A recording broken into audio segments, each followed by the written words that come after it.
Hi, everyone. Welcome to today's AFSC Excellence Training on Effective Outreach. My name is Alexandra Tanner, and I'm your AFSC FFSC Training Manager. I'm excited to have you joining today. I know outreach is a really important concern for many of our programs. I'm excited to have this opportunity today to share some examples and tips with you, pulled from our desk guides, pulled from things I've seen people on this contract to do before, and just some general best practices for outreach. So looking at our agenda, effective outreach is a huge topic. There's a lot of resources for learning more, a lot of resources for exploring particular needs at your location.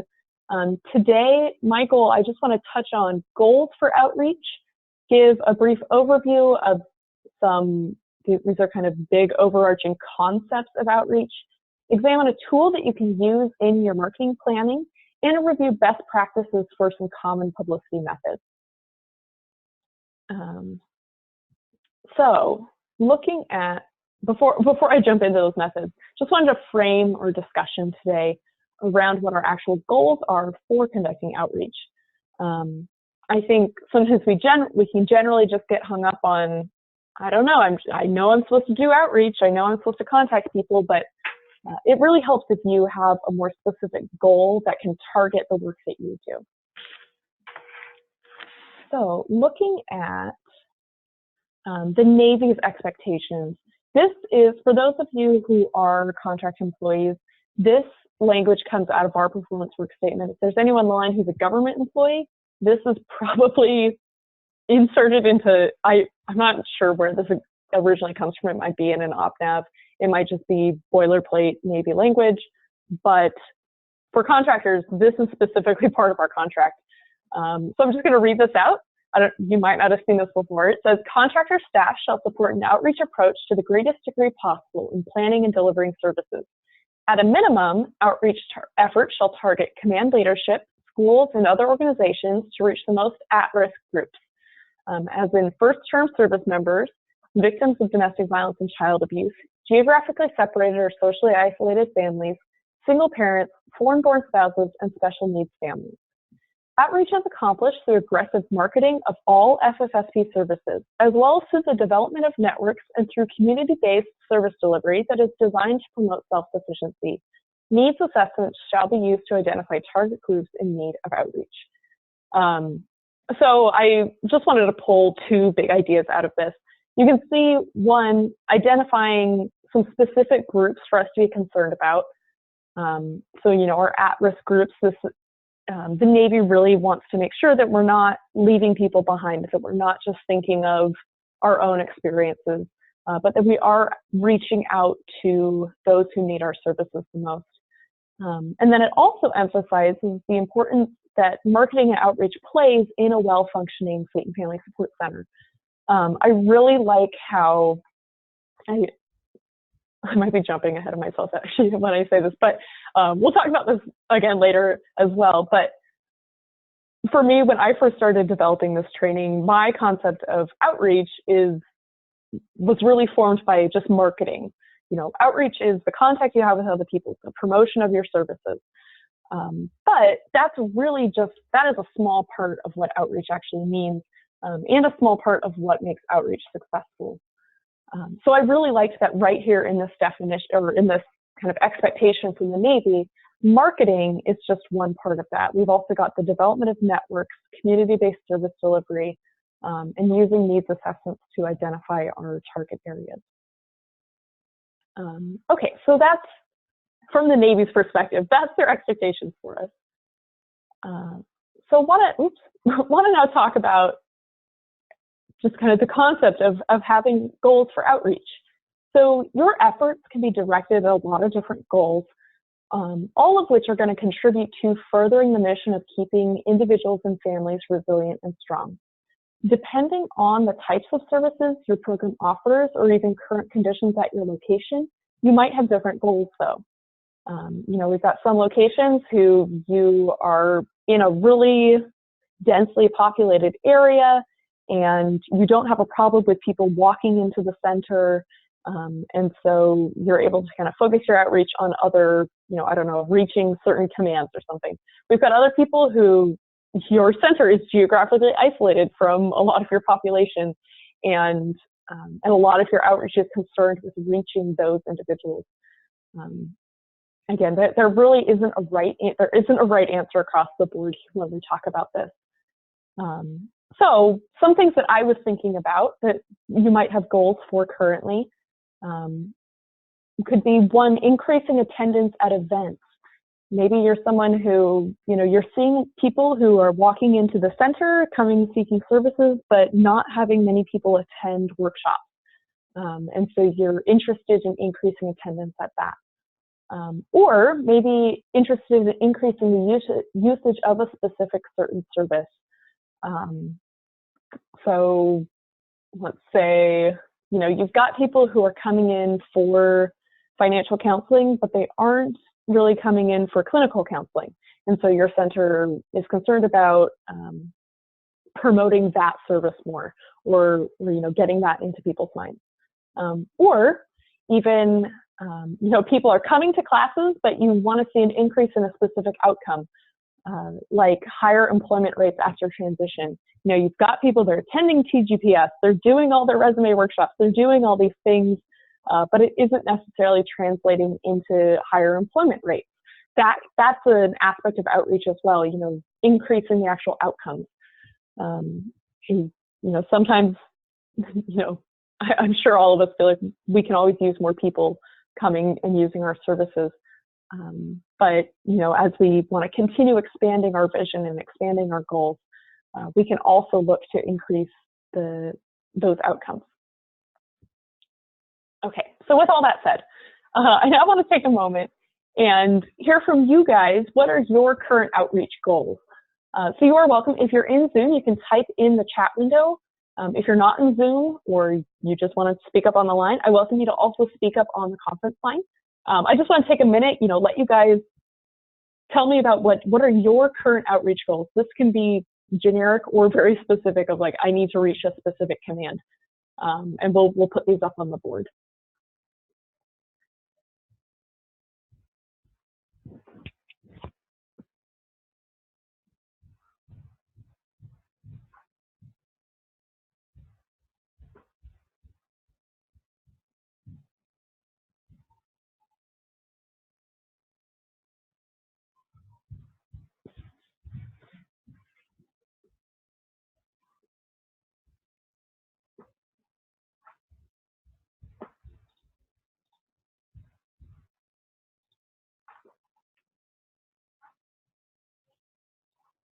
Okay, see from Tammy, she put more outreach opportunities, so just more opportunities to connect.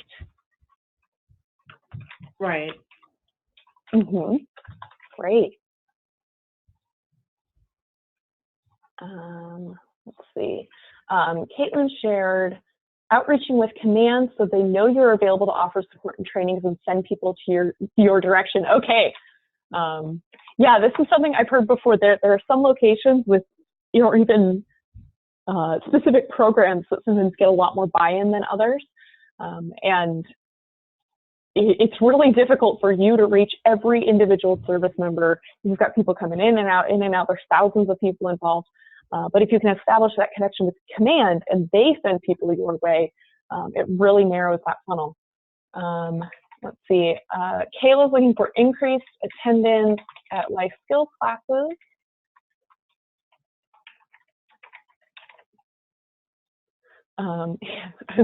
You're not the only one. This is one I've heard before. Life skills. It's a really important topic that is really sometimes hard to get people to attend. So Denise shared, make it my area of responsibilities, libraries, community centers.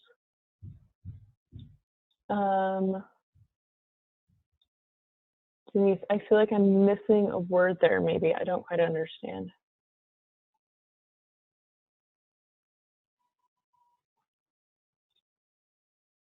Or maybe just outreach into those areas.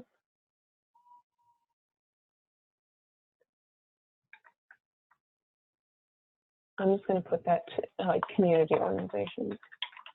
that's definitely who's this for as well. Kind of making our services known out into the community again, so that you've got other people who are doing promotion for you, sending people your way. Any other goals here people want to share for your outreach?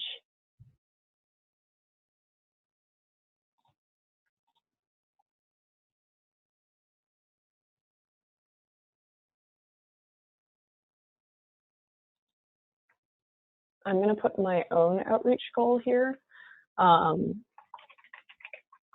So from the training team, this is one that I keep coming back to. It appears on various surveys we conduct, and I think it reflects on my role. But one of my goals is to help you guys, new contractors, understand their duties. And so this is, for me, it's kind of an outcome. I've got a lot of things in place for contacting people, and I have a lot of systems in place for promoting our services, but I haven't quite hit the nail on the head in terms of that seeing a significant increase in people's understanding. So again, this fits back into outreach. It's not, again, we'll talk again, outreach isn't just marketing. It's everything that goes into promoting the effects of your program, the effects and success of your program. Angeline shared identifying what families want from their FFSC.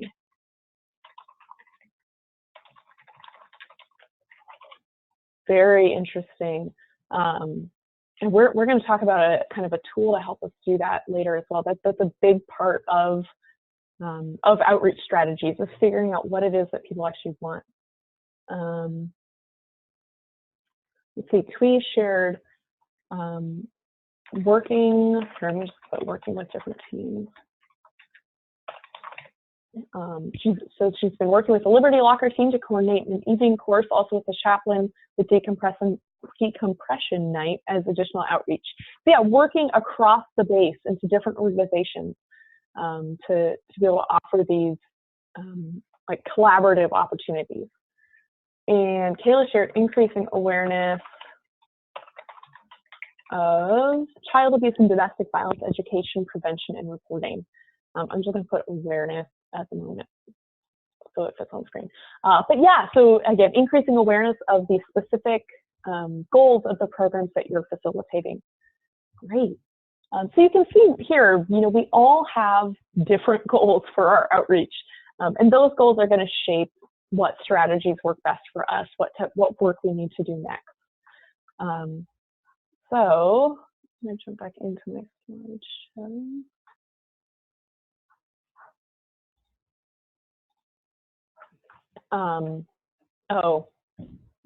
Here we go.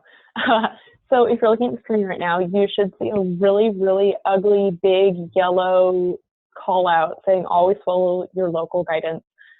Before jumping into our methods and tools today, I just want to reiterate how important it is that you always follow your local guidance.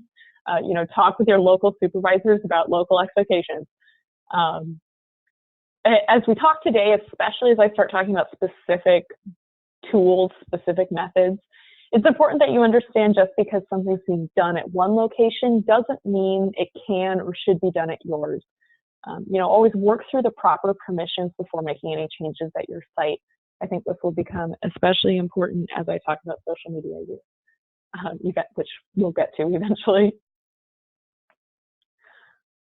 Okay, so let's do a quick overview of outreach. Looking at, here you can see some excerpts from various desk guides. I actually had started my research on this topic with your CNIC desk guides. Most of those contain a chapter on promoting and marketing your program, and they give a really good overview of various methods you can use. If you're having trouble finding a copy of a desk guide, or the one that you have doesn't say anything about marketing, all of these can be found on the FFSC quarter deck. The ones here are, this is the DAPA Program Resource Guide, the ESMP Desk Guide, new parent support and deployment support. They all had pretty good sections on marketing. So again, let me know if you don't have access to any of those resources, or you'd like to see a copy. I'd be happy to provide one. So looking at, sorry, my slides are delayed. There we go. Okay. So we're going to look at kind of the big basic model of marketing. These are the 4 Ps of marketing, which are developed in the 1970s. And describe different aspects you must consider when marketing a product, a service, a program. These are the 4 Ps: product, price, place, and promotion. These are still the baseline standard for most discussion about marketing, but they've also been the jumping off point for a lot of other theories and concepts. If you want to learn more, there's a lot of resources online. I know sometimes it's overwhelming to just Google like marketing, because you'll get all sorts of marketing companies. But if you want to learn more about like the methods and theory, the 4 Ps of marketing is a good place to start looking. One addition that I really like to this, so this was developed in the 90s, called the 4 Cs. They're very similar to the 4 Ps, but they're customer focused.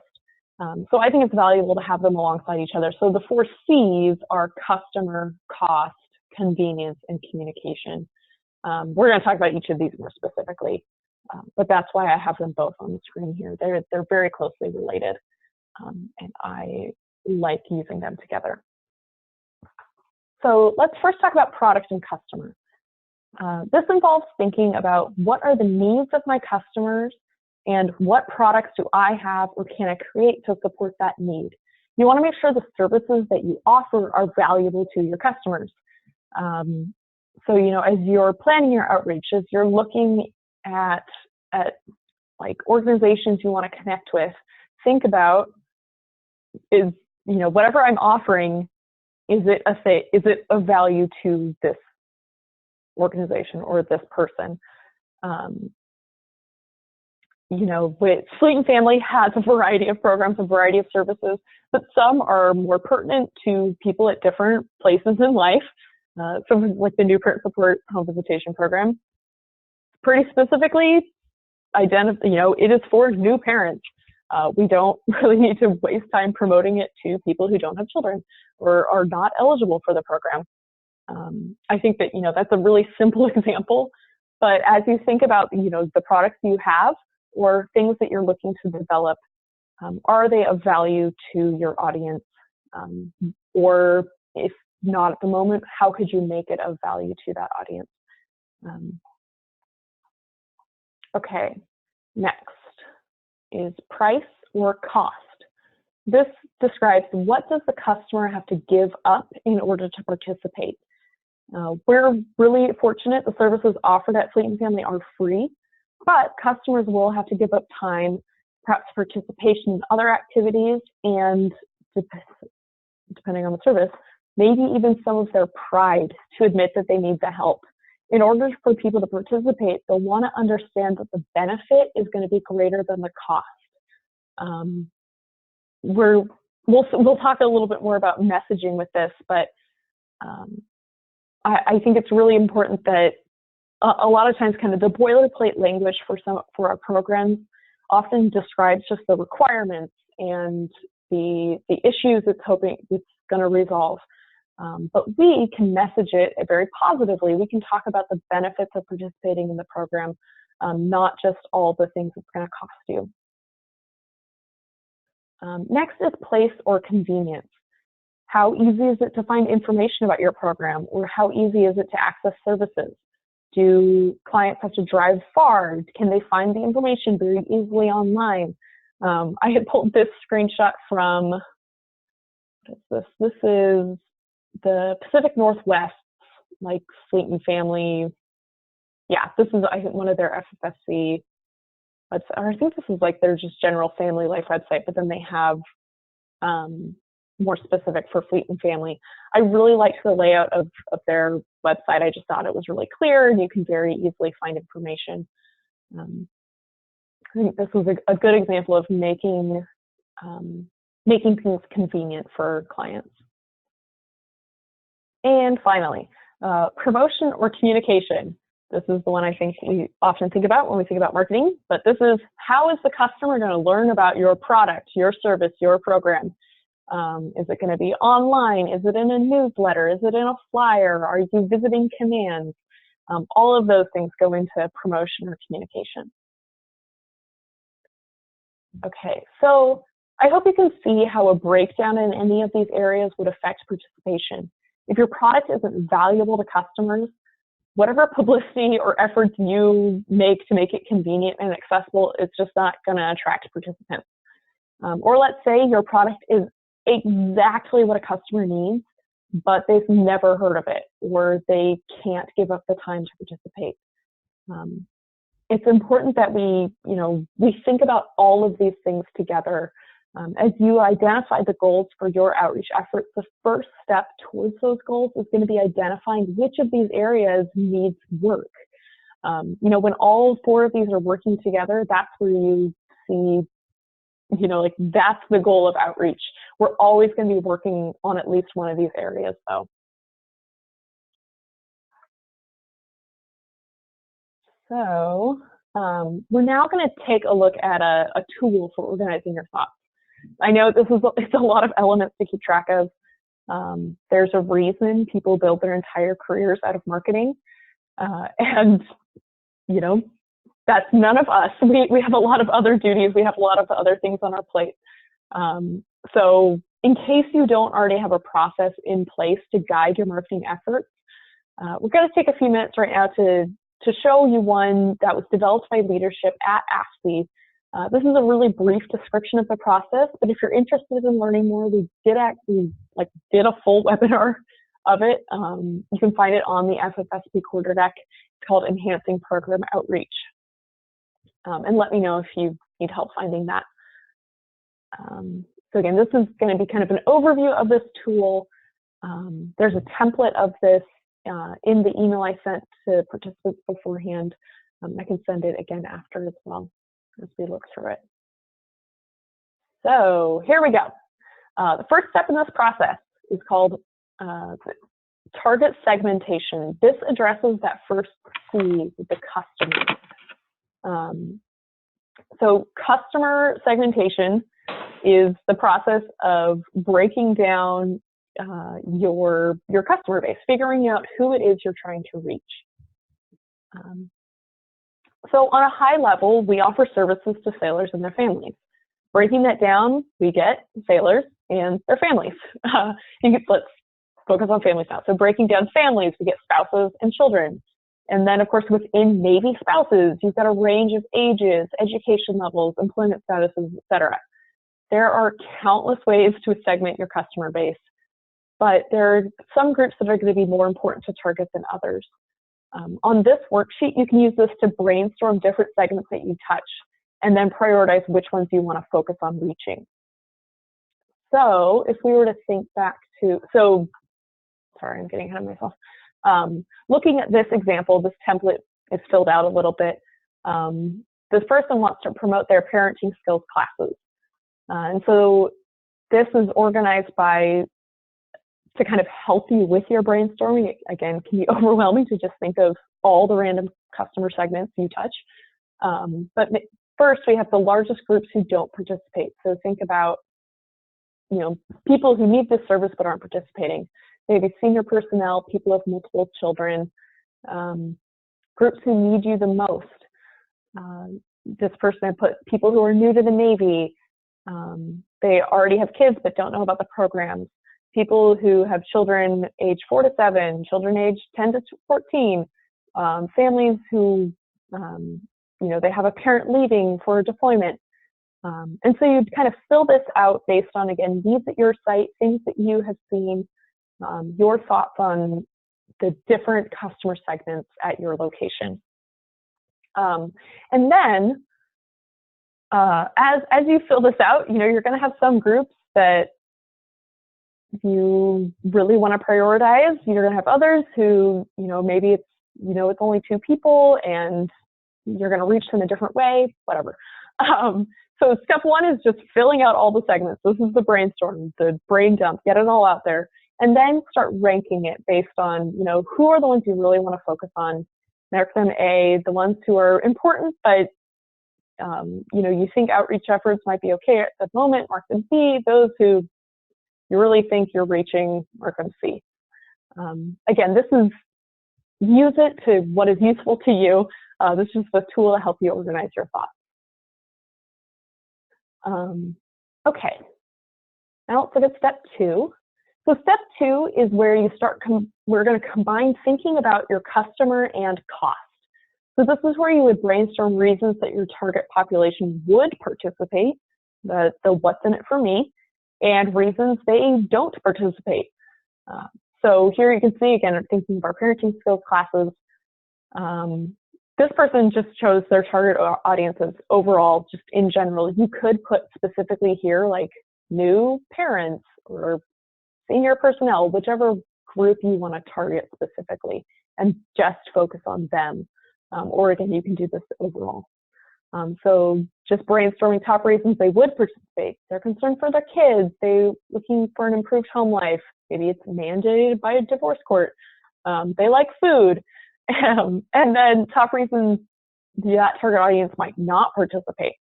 Someone not thinking that they need help, or someone who wants to keep the military and family separate, or worried about it hurting their career, it's inconvenient. Any, throw out all the reasons you've heard for people not wanting to participate in your program. And again, after you've kind of done the brain dump, go ahead and rank what do you think has the most impact on people's decisions to participate or not to participate. And also use this to kind of solidify which issues is it that you want to address. Okay, step three is to take the items that you identify in step two. So those things that you marked as an A, those reasons someone would participate or reasons someone doesn't participate. In step three, you're going to take those and you're going to think of ways that you can enhance the positives and mitigate the negatives to your target population. So for instance, childcare is often brought up as a reason spouses don't participate in workshops. This is a way, this is a reason you're going to see a lot on number two. On step three, you're going to start thinking of ways that maybe can you provide childcare, or can you work with the CDC? Are there alternate ways to get that information out? Use the worksheet to brainstorm. Once you have that list, rank them by what you think is going to have the most impact, or what's going to be most likely, which one are you most likely going to be able to use. Okay, and then step four, this is where we begin to address promotion and communication. You're going to write out your messaging priorities. Most of our programs come with a clear mission statement. It's written in the desk guide or in the different policies that govern them. But those might not be the best message for reaching your target population. So for instance, new parent support home visitation, it's intended as a child abuse prevention program, but participating parents would probably rather see it as a program that helps them become better parents or alleviate the stress of new parenthood. Your messaging should promote the positives about your program and counter the negative. So again, brainstorm your thoughts, brainstorm what type of messages you want to send, rank them by, again, which ones you really want to work on, which ones you really want to promote, which ones you think, maybe you get there eventually, or this one isn't important. Okay, so we've got our target audience, we've got different changes we might make, we've got our messaging priorities. Now we're going to talk about, this kind of combines it all. This is called assessing the marketing mix. This is where you can tell this was developed by someone with actual marketing experience. These are fun language here. So kind of breaking this down, this step combines the promotion and communication and place and convenience to strategize the types of materials that you're going to use to market your program. Some materials reach different customer segments better than others. So for instance, a geographically isolated family is going to be more likely to find information on your website or through social media than they will be through on-base flyers. Use this chart to assess which efforts are most effective, which are most costly, and how you plan to implement them. So for instance, we're looking at that, like, again, this is just an example here, but maybe we've got group presentations. We're thinking of briefings to commands. It's very effective, and I feel like this should actually be a C because it doesn't cost much money to redo your group presentations. But right here, maybe make a note based on the action plan based on the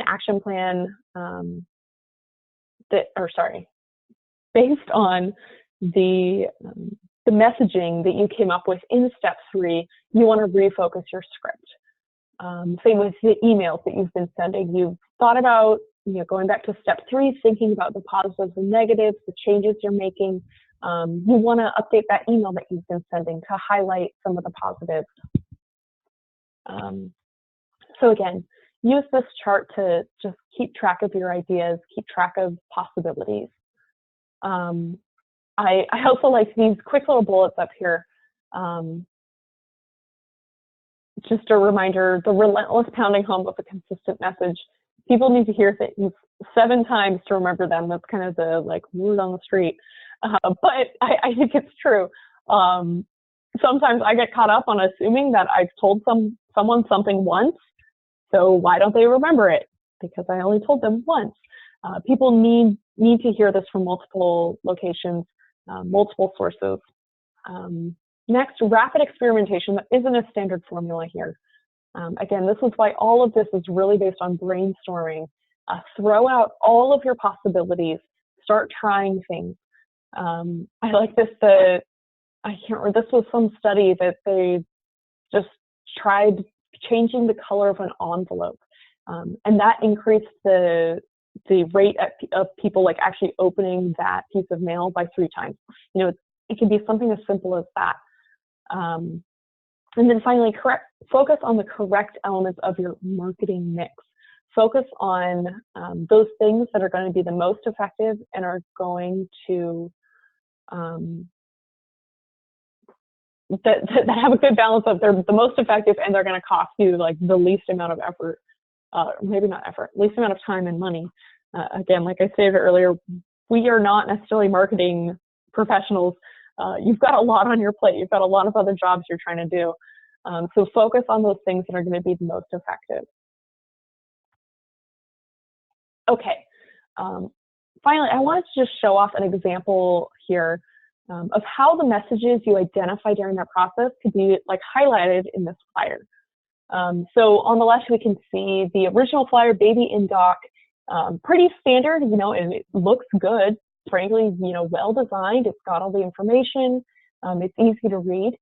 But here's a larger one. You can see the messages that were pulled out during kind of this whole process are being highlighted. So instead of just saying baby in dock, we've got the big message, do it for your kids. Some highlights of benefits of participating, raise stronger children, improve your home life, strong families equal strong warriors. And then highlighting kind of those big things, new convenient times, free food. It has all the same essential information that first flyer did, but now those positives are really highlighted. The things that might hold people back, again, we've got good positive messaging for the program. I really I feel like this is the what's in it for me is really, really clear on this flyer versus the other one, which is very informational, but maybe not as compelling.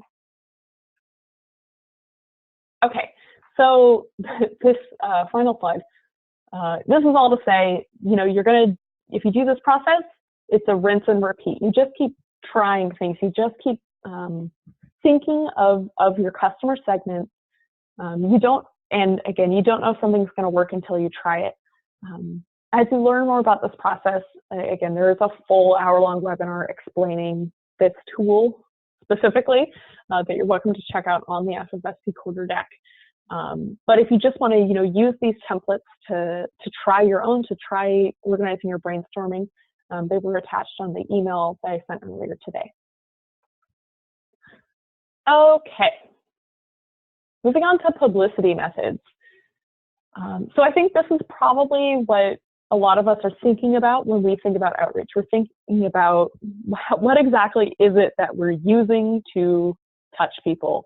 How are we getting information out there? So we're going to look at a few different methods. First, looking at flyers. Or not what I meant to say. Well, yeah, I guess. I was going to say, first we're going to look at print media, specifically flyers and newsletters. So print used to be the primary method for communicating with customers. If a flyer didn't have all the information around an event, the customer wouldn't have another way of finding that information. They couldn't go online to look it up. They needed that flyer with all the info. But we have the internet now, so we can more strategically use print materials to grab attention, provide basic details, and pique enough interest for the customer to go online if they want to learn more. So on the left, you can see an event or a flyer for an event I found was a few years ago. This event happening in Guam. You can see it's got a lot of information. It's got a lot of color for sure, but it's kind of crowded. We've got pictures stacked. We've got this little chart that I'm not entirely sure what it is. It's just got a lot going on. So on the right, I took this flyer, the one that has tons of information on it, and I simplified it to make it more readable. And I will be the first to say, I am not a graphic designer. I am not a marketing specialist. This is not what I normally do for work, but use a really, really simple template where I could switch out the picture, I could switch out the heading and just make different versions. Because it's got less information on it, the type is bigger, so it's a lot easier to just at a glance get the information. So you can see I took the bullets from the first one and just laid them out as the titles on these other flyers. So plan for self-development, build trust and teamwork. You could also, the great thing with a simple template is that you can make different versions to target different customer segments, or to keep people from tuning out seeing the same flyer over and over. Somebody might see both of these flyers during their day, and instead of, just feeling like, oh, I've already seen this one, I already know what that is, I'm not interested, they'll see it again, and maybe, oh, I really am interested in self-development. That might be something I want to attend. And again, for those of you who are developing your own flyers, I know there are some locations you're able to farm it out to somebody else. You have a designated base, like graphic designer or creator of these things. For those of you who don't, I hope that you're not intimidated by it. Again, there are lots of good templates online. If you just Google flyer template, I think I created both of these in PowerPoint or Word. I think it's PowerPoint. I don't know how to use Illustrator, which is what actual graphic designers would do. But there are lots of things that are available for you, even if you feel like a novice in this area. Then another print method your program might want to utilize is a newsletter. So depending on what option already exists at your site, you might not have the option beyond just providing class times in your base's newsletter. But if there is the chance for you to do more, I just wanted to show you examples of what some of your colleagues have done. Again, this is where I definitely go back to follow your local guidance. They might have a preference for, you just stick with whatever's being done. But if there is the opportunity to expand, I just wanted to show off a few others. So I'm going to pull up first the Kakua bulletin. Oh, sorry. Okay. So this is the EFMP bullet like newsletter for Pearl Harbor. And you can see this newsletter, it is packed to the gills with information, lots of different stuff. And it's sent to a distribution list of EFMP families who have signed up. There are a few things I want to highlight that I really love about this. One, it is fun to look at. Look at how bright it is. And, you know, we've got lots of fun patterns going on, really, really good design. It is long, but it has the information about classes right up front. You don't have to page through it to, you know, if you're just interested in upcoming events, it's right there on the front page. Then I really like they've got a community spotlight section. And this is where they provide information about other community resources. And because it has so much information, it really supplements the type of support families would receive by coming into the center. So again, they've pulled in resiliency, they've got a little self-care corner, information about things that are happening on base, but also all with an EFMP focus. Of course, the downside of a newsletter like this is that it takes a lot of time and effort to create this much content. I certainly know the constant game of trying to balance out your big ideas and the actual amount of time you have. If you're interested in creating a newsletter, it's important to consider your bandwidth for creating something new and return on investment. If your primary concern is bringing people into the center, something like this might not be necessary. Instead, you might be more interested in something like here we go. This is San Diego's EFMP newsletter. And I really like this one. It still has some supplemental information for families, but it's mostly events. It's just information about what's going on. You know, so here you can see, here's the little information, being safe about swimming, and then it's just a list of events. So you can imagine a family receiving this newsletter, immediately pulling out their calendar to choose which activities they want to attend. This one was also sent to a distribution list that families have signed up for. I think that's a really important part of this all as well.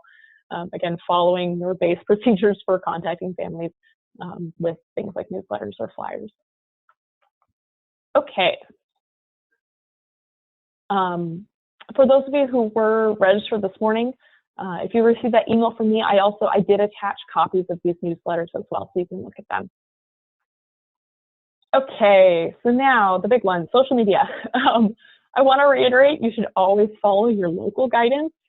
I know not every location has permission to use social media, or it's a base Facebook page versus a Fleet and Family Support Center Facebook page. But I just wanted to show a few examples for those of you who do use it or are interested in exploring the option. So I have pulled up a few examples. So this is Naval Base San Diego's Twitter. If you are not familiar with Twitter, it's almost like a bulleting system. Individuals have their own accounts. They sign up to follow different organizations or people, and the people they follow, you post from the account. So here's just a reminder: Southern California will be making its seasonal uniform change. So if you followed Naval Base San Diego, when you checked your Twitter, you would see that pop up in your feed. Some things to note about Twitter. Posts have a 280 character maximum, and it's continuously updating feed. That makes it more appropriate for updates and notifications, with then links to other websites for more information. This isn't, it's not a place to like store important, I don't know, like people aren't going to necessarily click on your Twitter feed and then go scrolling back a long time to find that thing that they saw. This is really, again, for updates and links to more information. But that's just an example of San Diego's.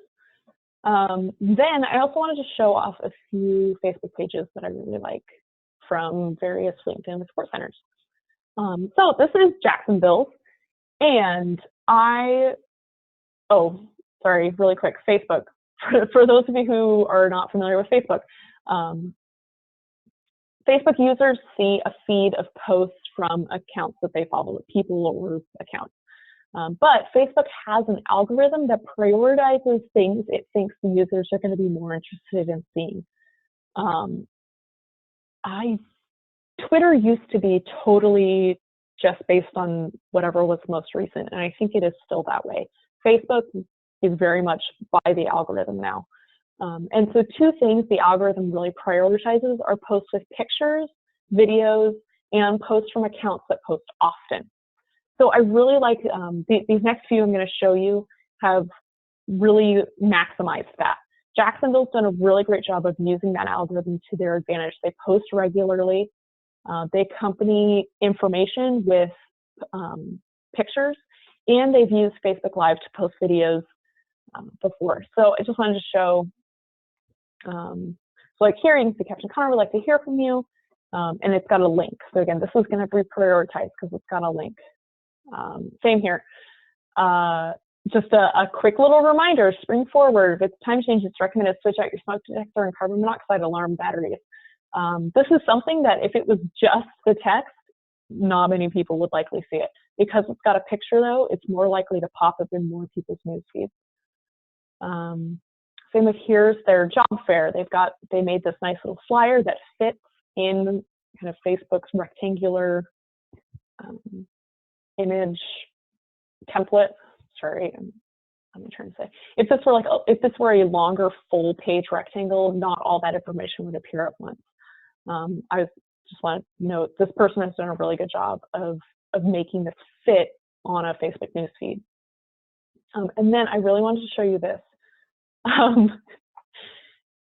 I follow this Facebook page.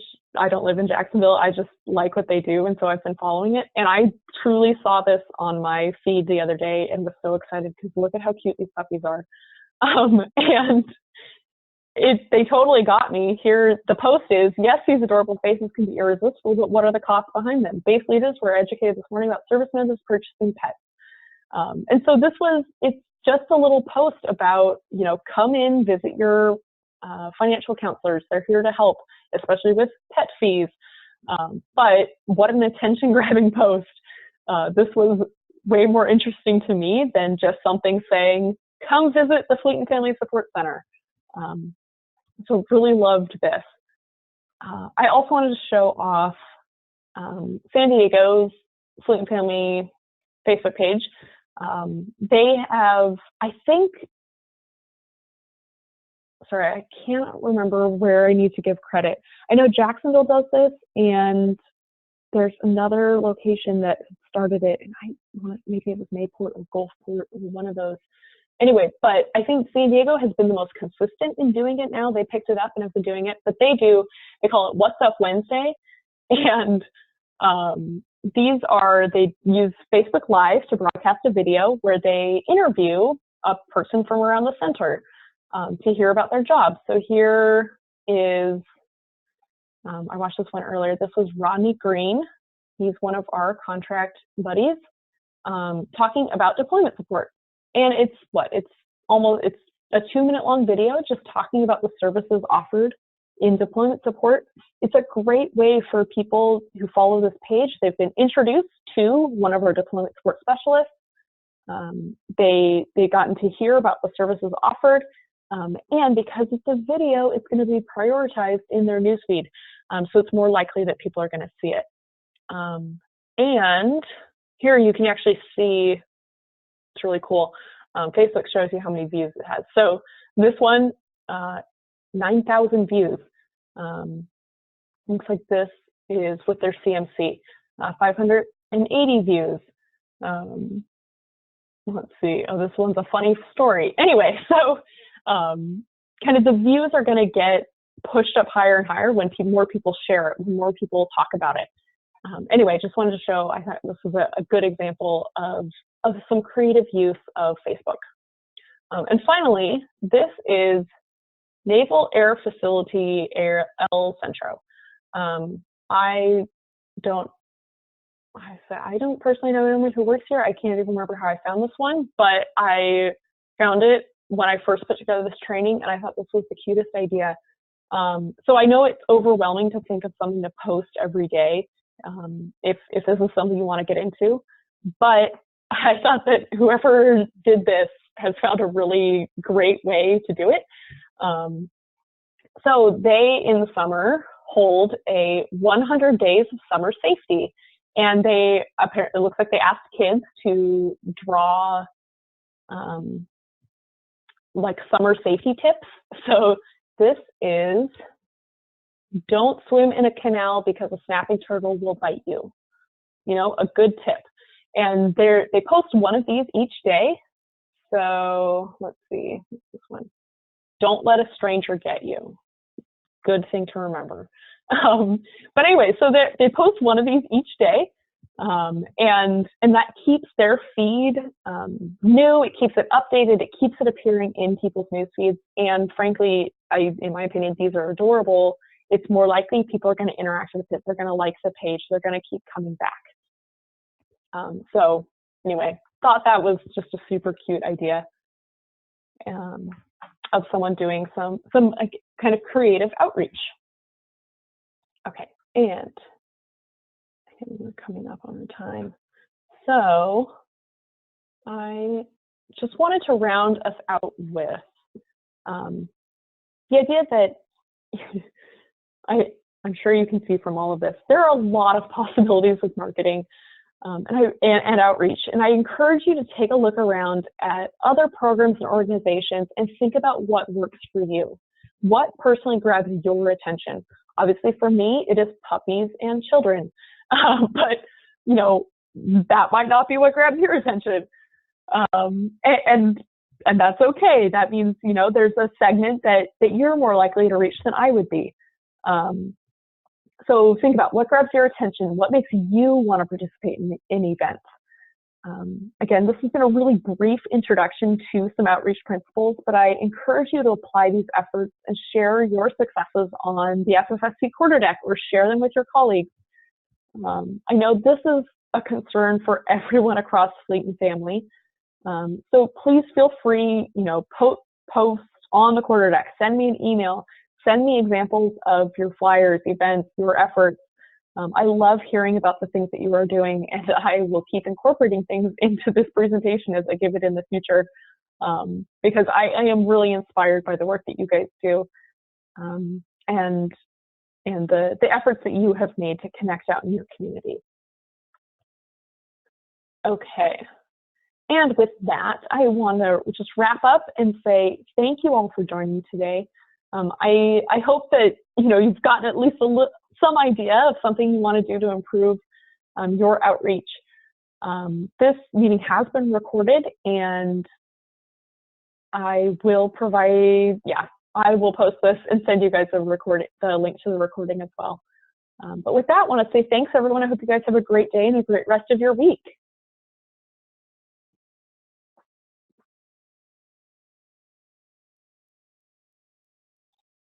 Ooh, awesome, Janelle. I will definitely be checking that out. For those of you who are still online, Janelle said she created a YouTube commercial for their upcoming job fair. And here's the link. I will definitely send that link out to everyone as well. Thanks for sharing.